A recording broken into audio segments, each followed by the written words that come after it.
এক সাহাবী বলছেন, হুজুর আমাকে একটু শর্ট প্যাকেজ দেন, জান্নাতে যেতে চাই, শর্ট প্যাকেজ আছে না? শর্ট প্যাকেজ আছে না? তো এক সাহাবী এসে শর্ট প্যাকেজ চাচ্ছেন, হুজুর আমি বেশি ওয়াজ শুনবো না, আমার এই শর্ট প্যাকেজ দাও। রাসূল বলেন, শর্ট প্যাকেজ নিবা? হ্যাঁ। তুমি কি কি করো বলো? ইদা সাল্লাইতুল মাকতুবা, 5 ওয়াক্ত নামাজ পড়ি, অসুমতু রমাদান, রমজান মাসে রোজা রাখি, ওয়া হালালতুল হালাল ওয়া হারামতুল হারাম, হালালকে হালাল জেনে হারামকে হারাম জেনে, হারামকে বর্জন করে হালালকে গ্রহণ করি।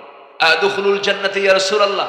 আমার রাসূল বললেন যে তুমি কি বলতে চাও? হুজুর আমি এই 4টা কাজই করব, ওয়ালাম আযিদ আলা যালিকা শাইআন, আমি এর বাইরে একটা কাজও করব না, আমি কি জান্নাত পাবো না? রাসূল মুস্কি হাসি মেরে বলেন, তুমি জান্নাতি। জোরে বলে সুবহানাল্লাহ। তাহলে এটা কি প্যাকেজ বলেন? আরো জোরে কোন কি প্যাকেজ? শর্ট প্যাকেজ, 4টা কাজ, 5 ওয়াক্ত কি রমজান মাসে, হালালকে হালাল, হারামকে হারাম। তাহলে হালাল আর হারাম যদি আমরা ঠিক করি, আর কিছু লাগে ভাই? কোন আর কিছুই তো লাগে না। শুধু কারো জীবন যদি হালাল নিয়ে যদি গড়তে পারে, তাকে জান্নাত ঠেকাবে কে? আল্লাহ তো তার জন্যই জান্নাত রেখে দিয়েছে। আল্লাহু আকবার বল। আসুন আমরা এই শর্ট প্যাকেজকে মাথায় রাখবো। যে কথাগুলো বললাম, পথভ্রষ্টতার কারণগুলো মাথায় নিয়ে ওই পথগুলোকে ছেড়ে দিয়ে আমরা হেদায়েতের পথে চলবো। জোরে বলি ইনশাআল্লাহ। নিজের ক্ষমতাকে টিকসই রাখার জন্য, যারা ক্ষমতাকে কুক্ষিগত করার জন্য হত্যার মতো পথ যারা বেছে নেয়, এরা সবগুলো ফিরআউনের প্রেতাত্মা।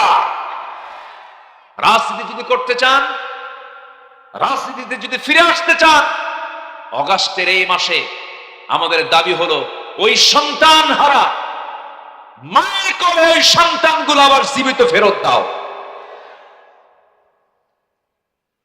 যা এ দেশ থেকে পাচার করেছ, যত টাকা পাচার করেছ, কত বিলিয়ন ডলার পাচার করেছ, সব আগে ফেরত দিয়ে দাও, দেশবাসীর হাতে দিয়ে দাও। দেশকে কে কতটুকু ভালোবাসে? ওই রাজাকারের তকমা লাগায়া, ওই পুরাতন রেডিও বাজায়া জাতিকে আর পথভ্রষ্ট করার সুযোগ আর এই জাতি দেবে না। সম্মানিত ভাইয়া, সম্মানিত বন্ধুগণ, শয়তানের প্ররোচনায় পড়া যাবে না, শয়তানের ধোকায় পড়া যাবে না। নাম্বার 5 হলো আল্লাহর আয়াত বিধিবিধান নিয়ে যারা ঝগড়ায় লিপ্ত হয়। মাঝে মাঝে দেখেন না কিছু কিছু আইনজীবী আমার দেশে কয়, কোরআনের আইনগুলো অনেক আগের, এখন আর এগুলো চলবে না। আছে কিনা বলেন? এরকম লোক আছে কিনা বলেন? আছে না নাই? আমরা দেশ চালাবো কিন্তু শরিয়া দিয়ে নয়। যারা বলবে আমরা দেশ চালাবো কিন্তু শরিয়া দিয়ে নয়, এটা যদি মুসলমান হয়ে যদি বলে থাকে, তার মুসলমানিত্ব নাই, মুসলমানিত্ব নাই, ঈমান চলে গেছে, চলে গেছে, চলে গেছে, ঈমান নাই। সম্মানিত ভাই, নাম্বার 6, অহংকার বসে আল্লাহর হুকুমকে যদি কেউ অমান্য করো। আছে কিনা বলেন? আছে কিনা? আছে। অহংকার করেছিল প্রথম কে? আসমান এবং জমিনের সবার প্রথম, আসমান এবং জমিনের 1 নম্বর যে অপরাধ সংঘটিত হয়েছিল সেটা কি করা বলেন? অহংকার করা। কে করেছিল? ইবলিস, শয়তান করেছিল। আল্লাহ রাব্বুল আলামিন বলেন, وَإِذْ قُلْنَا لِلْمَلَائِكَةِ اسْجُدُوا لِآدَمَ فَسَجَدُوا إِلَّا إِبْلِيسَ قَالَ أَأَسْجُدُ لِمَنْ خَلَقْتَ طِينًا। শয়তান যুক্তি দিয়ে আল্লাহরে বলে, আল্লাহ তুমি কেমন করে বলো আমি তাকে গ্রহণ করব? আমি হলাম আগুন, সে হলো মাটি, এটা কি হয় নাকি? কি এর মধ্যে কি আছে? এর মধ্যে কি ঢুকলো? কি ঢুকলো? আল্লাহ বলতেছে তুই ওরে মেনে নে, কিনা এই জাতীয় চরিত্র যাদের, ভাবতে হবে ওর মধ্যে শয়তান ঢুকে গেছে, 16 ঢুকেছে। আল্লাহর আইনকে অমান্য করার কোনো সুযোগ নেই। আর যে অমান্য করবে সে পথভ্রষ্ট। সে কি? পথভ্রষ্ট। সে পথভ্রষ্ট হয়ে গেছে। নাম্বার 7 হচ্ছে জুলুম করা। কি করা? 16 বছর তো কোনো জুলুম ছিল না। ছিল? জুলুম ছিল, মহা জুলুম ছিল। মাহফিল ছিল না, মাহফিল করতে দিত না, আমাদের ধরে নিয়ে মাঝে মাঝেই, এটা রুটিন ওয়ার্কের মতো, মাহফিলে বসছি, পুলিশ চলে আসছে, হুজুর চলেন। কোথায়? চলেন একটু থানায় যাই, চা খাই। মামলা টামলা দিয়া জেলখানা ভরায় রেখেছিল। সম্মানিত ভাইয়েরা, এই জুলুমগুলো যারা করেছে, এই জুলুমের অবসান, মাজলুমদের ফরিয়াদ, মাজলুমদের প্রার্থনা কবুল হয় কার দরবারে? আসতে বলবে না কার দরবারে?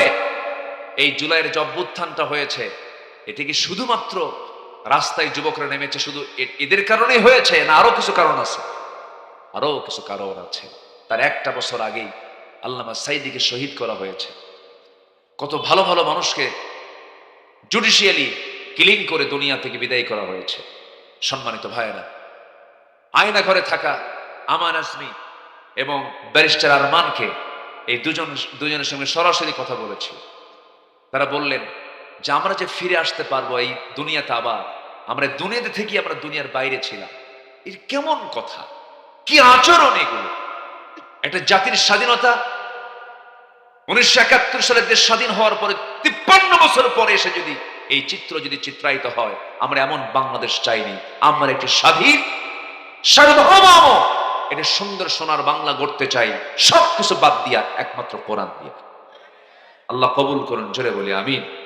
কোরআন দিয়ে যদি করি, জুলুম থাকবে না, ফিতনা থাকবে না, সেখানে ফাহিশা থাকবে না, পর্দাহীনতা থাকবে না, নোংরামি থাকবে না, অন্যায়ের কোনো শাসন থাকবে না। কারণ কোরআন কার? কোরআন কার? আর কোরআন ছাড়া যা কিছু আছে সবকিছু কার? শয়তানের। কার বলেন তো? শয়তান। আমরা কারটা নিয়ে বসে আছি এখন? শয়তানেরটা নিয়ে বসে আছি। আমরা কোরআনটা নিয়ে বসে থাকলে পরে আজকে আমার দেশের চিত্র এমনটা হতো না। নাম্বার 8, মানুষকে আল্লাহর পথ থেকে বিচ্যুত করার চেষ্টা। নিজে তো নাই, আবার মানুষকে আবার ওই পথে, বাতিল পথে নিয়ে যাওয়ার জন্য যারা চেষ্টা করে, এরাও হচ্ছে পথভ্রষ্ট। এরাও কি বলেন তো? পথভ্রষ্ট। সম্মানিত ভাইরা, নাম্বার 9 হচ্ছে রাসূলুল্লাহর বিরুদ্ধচারণ। রাসূলকে মানে না এমন লোক আছে না? আসতে বলবেন না, আছে না নাই? রাসূলকে গালি দিয়েছে, রাসূলকে নিয়ে বাজে কথা বলেছে, এমন উক্তিকারী, এমন কটূক্তিকারী কিছু কুলাঙ্গার নাস্তিক বুদ্ধিজীবী আমার দেশে আছে না নাই বলেন? পথভ্রষ্ট। আল্লাহ পাক তাদেরকে পথভ্রষ্টতার চূড়ান্ত রূপ বলে আখ্যা দিয়েছেন। এই পথভ্রষ্টতা থেকে আমাদেরকে বাঁচতে হবে। রাসূলকে মানতে হবে এক জায়গায় না সব জায়গায়, এক জায়গায় না সব জায়গায়। রাসূলকে আপনি দাড়িতে মানবেন, রাসূলকে আপনি আতর সুরমায় মানবেন, জুব্বায় মানবেন, কিন্তু দাঁত ভাঙ্গায় মানবেন না, রাজনীতিতে মানবেন না, দলে মানবেন না, দলীয় জায়গায় মানবেন না। আপনি নবীর উম্মত নন, আপনি ভণ্ড, আপনি প্রতারক। এটা মাথায় রাখতে হবে। সম্মানিত ভাই, সম্মানিত বন্ধুগণ, সর্বশেষ 10 নম্বর হচ্ছে ঈমান আনার পর বারবার কুফরিতে চলে যাওয়া। আছে না এরকম? ঈমান আনে ইসবিহু মুমিনান ওয়া ইমসি কাফিরান, সকালবেলা ঈমান, বিকেলবেলা কাফের। আছে কিনা বলেন? আছে। একই লোক মাহফিল কমিটির সভাপতি, আবার একই লোক যাত্রা কমিটির সভাপতি। আছে কিনা বলেন? রাত 10টায় মাহফিলের সভাপতি, রাত 3টায় যাত্রা কমিটির সভাপতি। Double standard. আল্লাহ বলছেন এদের অবস্থা কি হবে?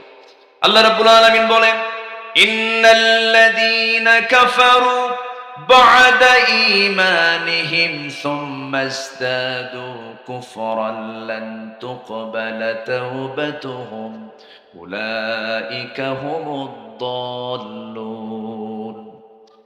যারা এই সমস্ত আচরণ করবে তাদের কুফরিটা বেড়ে যাবে।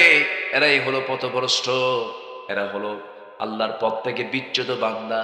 এই আচরণগুলো বাদ দিতে হবে। একটা লাইন ধরতে হবে, যা দিয়ে আমরা শুরু করেছি। সবাই বলুন, ইহদিনাস সিরাতাল মুস্তাকিম সিরাতাল্লাযীনা আন'আমতা আলাইহিম গায়রিল মাগদুবি আলাইহিম ওয়ালাদ-দাল্লিন। এরপরে আরো জোরে বলেন, এই সূরা ছাড়া কি নামাজ হয় নাকি? আমরা নামাজ পড়বো কোন সূরা দিয়া? বলেন বলেন, কোন সূরা দিয়া? ফাতিহা দিয়া। কয় ওয়াক্ত নামাজ? 5 ওয়াক্ত নামাজ পড়বেন কারা কারা? একটু হাত তুলে দেখান দেখি। 5 ওয়াক্ত নামাজ। জোরে বলি, ইয়া আল্লাহ ইয়া রহমান, আমাদেরকে 5 ওয়াক্ত সালাত আদায় করার তৌফিক তুমি আল্লাহ দিয়া দাও। জোরে বলি আমিন। আরো জোরে আমিন, আরো জোরে আমিন। বাড়ির স্ত্রী যাদের আছে তাদেরকে পর্দায় রাখবো। জোরে বলি ইনশাআল্লাহ। আর জোরে বলি ইনশাআল্লাহ। মেয়ে সন্তানগুলোকে পর্দায় রাখার চেষ্টা করব। জোরে বলি ইনশাআল্লাহ। যার পর্দাটা 16 আনা আছে, নামাজটা পরিপূর্ণ আছে, হালাল রুজি আছে, আল্লাহ পাক তাকে জান্নাত না দিয়ে কোথায় দিবেন? আল্লাহ তাকে জান্নাত দিবেন। এই বিষয়গুলো আমরা খেয়াল করি। নামাজ, পর্দা, হালাল রুজি, এই বিষয়গুলো আমরা খেয়াল করার চেষ্টা করবো। আল্লাহ পাক সেই তৌফিক সবাইকে দান করুন। এক সাহাবী বলছেন, হুজুর আমাকে একটু শর্ট প্যাকেজ দেন, জান্নাতে যেতে চাই। শর্ট প্যাকেজ আছে না, শর্ট প্যাকেজ আছে না? তো এক সাহাবী এসে শর্ট প্যাকেজ চাচ্ছেন, হুজুর আমি বেশি ওয়াজ শুনবো না, আমার এই শর্ট প্যাকেজ দাও। রাসূল বলেন, শর্ট প্যাকেজ নিবা? হ্যাঁ। তুমি কি কি করো বলো? ইদা সাল্লাইতুল মাকতুবাত, 5 ওয়াক্ত নামাজ পড়ি, অসুমত রমাদান, রমজান মাসে রোজা রাখি, ওয়া হালালতুল হালাল ওয়া হারামতুল হারাম, হালালকে হালাল জেনে হারামকে হারাম জেনে, হারামকে বর্জন করে হালালকে গ্রহণ করি। আদখুলুল জান্নাতি ইয়া রাসূলুল্লাহ। আমার রাসূল বললেন যে তুমি কি বলতে চাও? হুজুর আমি এই 4টা কাজই করব, ওয়ালাম আযিদ আলা যালিকা শাইআন, আমি এর বাইরে একটা কাজও করব না, আমি কি জান্নাত পাবো না? রাসূল মুস্কি হাসি মেরে বলেন, তুমি জান্নাতি। জোরে বলে সুবহানাল্লাহ। তাহলে এটা কি প্যাকেজ বলেন? আরো জোরে কোন কি প্যাকেজ? শর্ট প্যাকেজ, 4টা কাজ। 5 ওয়াক্ত কি রমজান মাসে, হালালকে হালাল, হারামকে হারাম। তাহলে হালাল আর হারাম যদি আমরা ঠিক করি, আর কিছু লাগে ভাই? কোন আর কিছুই তো লাগে না।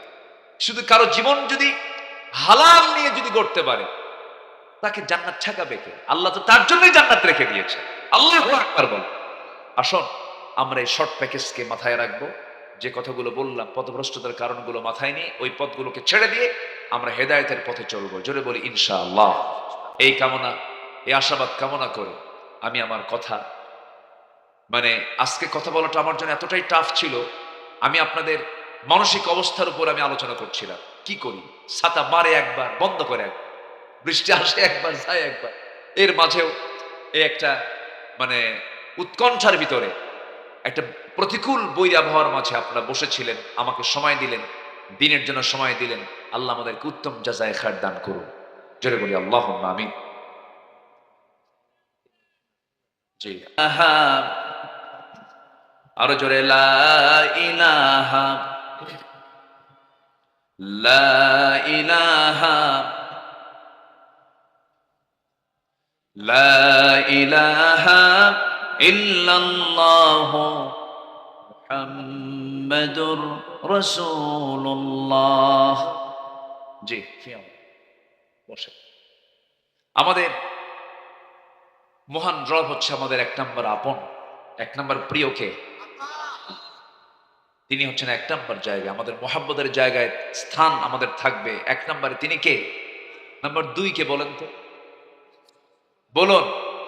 মুহাম্মদ সাল্লাল্লাহু আলাইহি ওয়াসাল্লাম। সেই রাসূলের শানে ছোট্ট 2-একটা লাইন বলে, যেহেতু বারবার শুনতে চাচ্ছেন, ওয়াজের মাহফিলে এত মিক্স করা ঠিক না, সময় চলে যায়, সময় নষ্ট হয়, অপচয় হয়, এটা মনে করি। এই জন্য আমি পারলেও আমি না বলার চেষ্টা করি। প্রাণের অধিক বেশি যার দাম, রাহমাতাল লিল আলামিন। ঠিক আছে কিনা বলে? প্রাণের অধিক বেশি যার দাম, রাহমাতাল লিল আলামিন।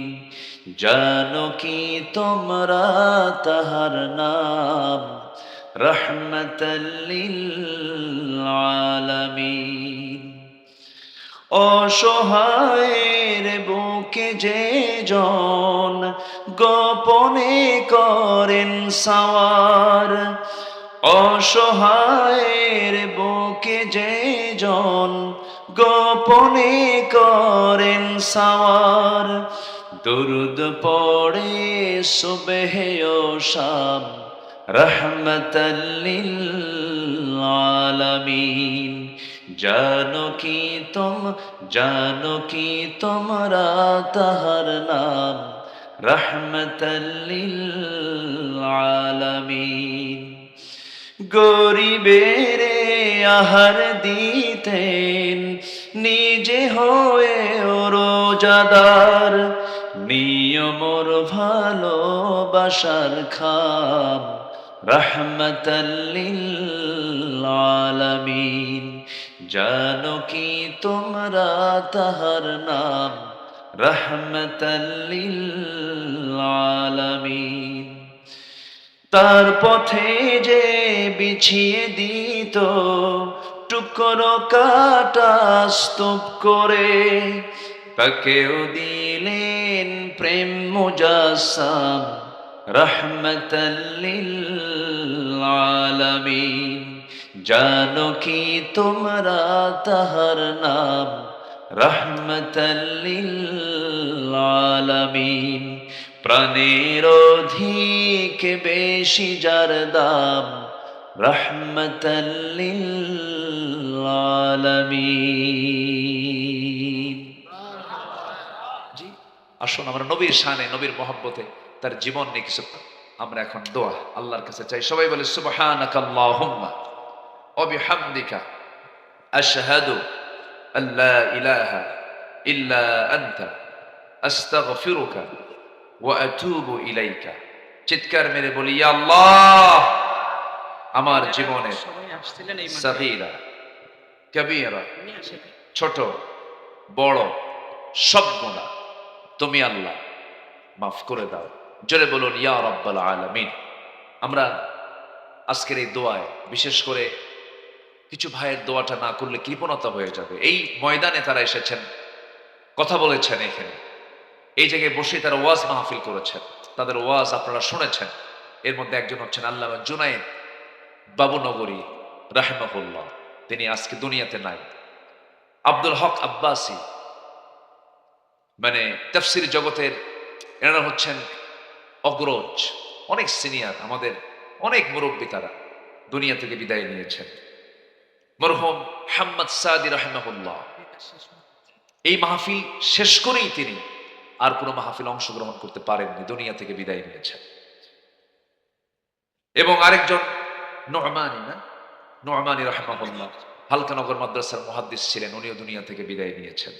সর্বোপরি এই আবহাওয়ায়, এই কি বলে মৌজা, যার 12-13টি বছর কেটেছে, এই মৌজা মানে পাশাপাশি মৌজা হতে পারে, কাশিমপুর কারাগার, দুনিয়া থেকে বিদায় নিয়েছেন। এখানে 13টা বছর তিনি কাটিয়েছেন অন্ধকার প্রকোষ্ঠে, কষ্টের মধ্যে তিনি দিনাতিপাত করেছেন। আল্লামা শহীদ দেলাওয়ার হোসেন সাইদ রাহিমাহুল্লাহ, সাথে মাইলস্টোন স্কুলের যে সমস্ত ছাত্রছাত্রী তারা দুনিয়া থেকে বিদায় নিয়েছেন, তাদেরও আমরা রুহের মাগফিরাত কামনা করছি, তাদের জন্য আমরা দোয়া করব। দেখুন, মাইলস্টোন আমাদেরকে অনেক কিছু শিখালো, মাইলস্টোন ট্র্যাজেডি অনেক কিছু শিখিয়েছে। এক শিক্ষিকার নাম আপনাদের মনে আছে কিনা এখন, মেহেরিন চৌধুরী, না, ডাক্তার মেহেরিন চৌধুরী নিজের জীবনটা বিলিয়ে দিলেন, বাচ্চাদেরকে বাঁচালেন। আবার ওই এলাকায়, ওই জায়গাতেই ওই অগ্নিদগ্ধ ওই সন্তানগুলোকে গাড়িতে করে নিয়ে যেতে হবে হসপিটালে, গাড়ির ভাড়া চাচ্ছে 500 টাকার ভাড়া 5000 টাকা। আবার 20 টাকার একটা পানির বোতল চাচ্ছে 500 টাকা, 600 টাকা। মেহেরিন চৌধুরীও মানুষ, বিদায় নিলেন, আমরা তার জন্য শোকাহত, আমরা তার জন্য কাঁদি।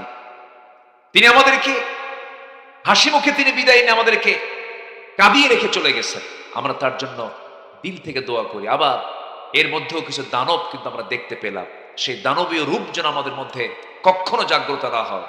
এই ট্র্যাজেডি থেকে আল্লাহ তাআলা এই শিক্ষা নেওয়ার তৌফিক সবাইকে দান করুন, আমরা দোয়া করি। এবং এখানে যারা আসছেন সবার জীবনে সবার নিজের নিজের কিছু দোয়া আছে, প্রার্থনা আছে, কার কি চাওয়া আছে, আমরা আল্লাহর কাছে চাবো, আল্লাহ যেন সবার নেক মাকসুদগুলো কবুল করে নেন। ভাইজান আপনি দোয়া করেন, আপনি দোয়া করে নেন ভাই। আচ্ছা জি, হাবিব ভাই কোথায়? জি মাশাআল্লাহ, আলহামদুলিল্লাহ। উনি আজকে আমাকে যে কত কি খাওয়াইছেন আমি নাম বলতে পারবো না, তবে হারাম কিছু খাওয়ার নাই, সব হালালি খাওয়াইছে।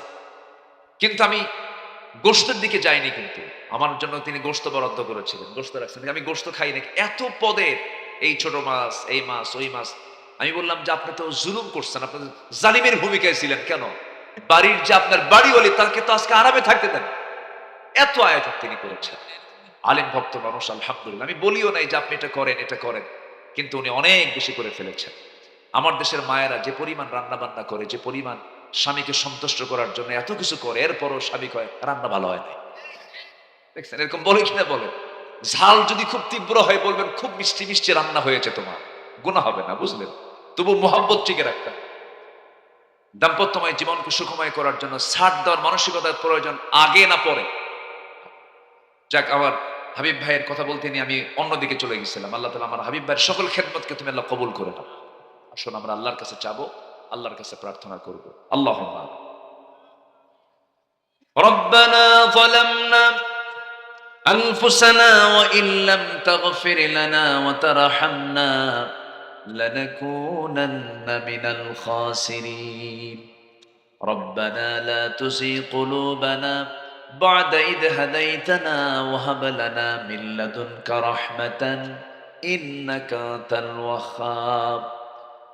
আল্লাহ তাআলা হাজারো মুসলমান নরনারী নিয়া তোমার কালামের দু তিনটা আয়াতকে সামনে রেখে তোমার বলে দেওয়া পথভ্রষ্টতার কারণগুলো কি কি, এই বিষয়গুলোকে ফাইন্ড আউট করে তোমার পছন্দের গোলামদের জীবন থেকে কিছু কথা বলেছি, তোমার কালাম থেকে কিছু কথা বলেছি।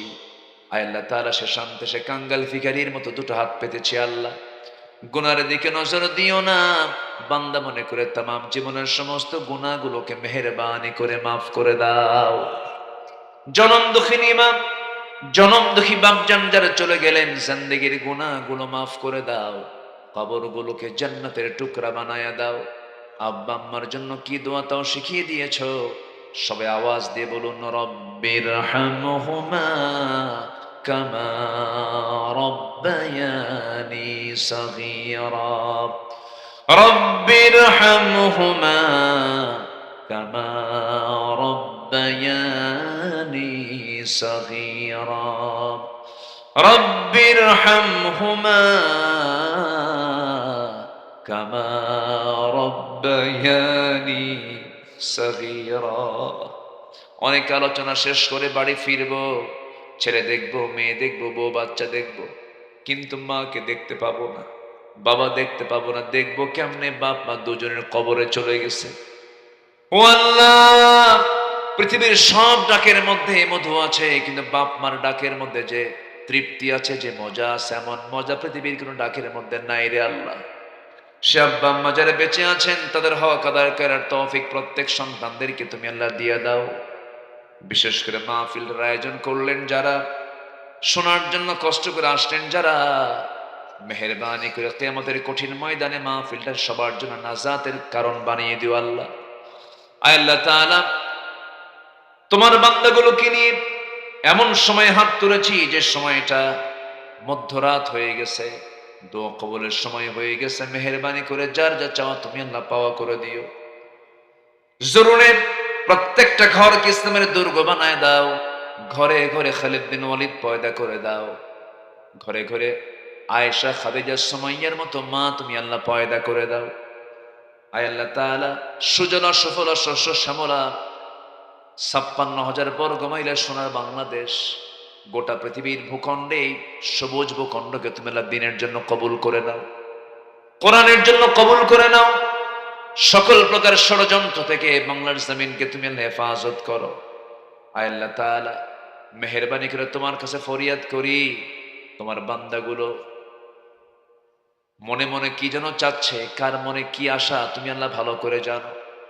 ঋণগ্রস্ত ঋণ মুক্ত হওয়ার তৌফিক দাও, রোগাক্রান্ত রোগ মুক্ত হওয়ার তৌফিক দিয়ে দাও। যে ঘরে প্রাপ্তবয়স্ক মেয়ে সন্তান আছে, বিয়ে হচ্ছে না, বিয়ের ব্যবস্থা করে দাও। আয় আল্লাহ তাআলা, অশান্তি তুমি আল্লাহ দূর করে দাও, পুঁজিতে বরকত দিয়ে দাও। আয় আল্লাহ তাআলা, গোটা পৃথিবীর মুসলমানদের পায়ের তলায় মাটি নাই, বাইতুল আকসাকে তুমি আল্লাহ মুসলমানদের হাতে তুলে দাও।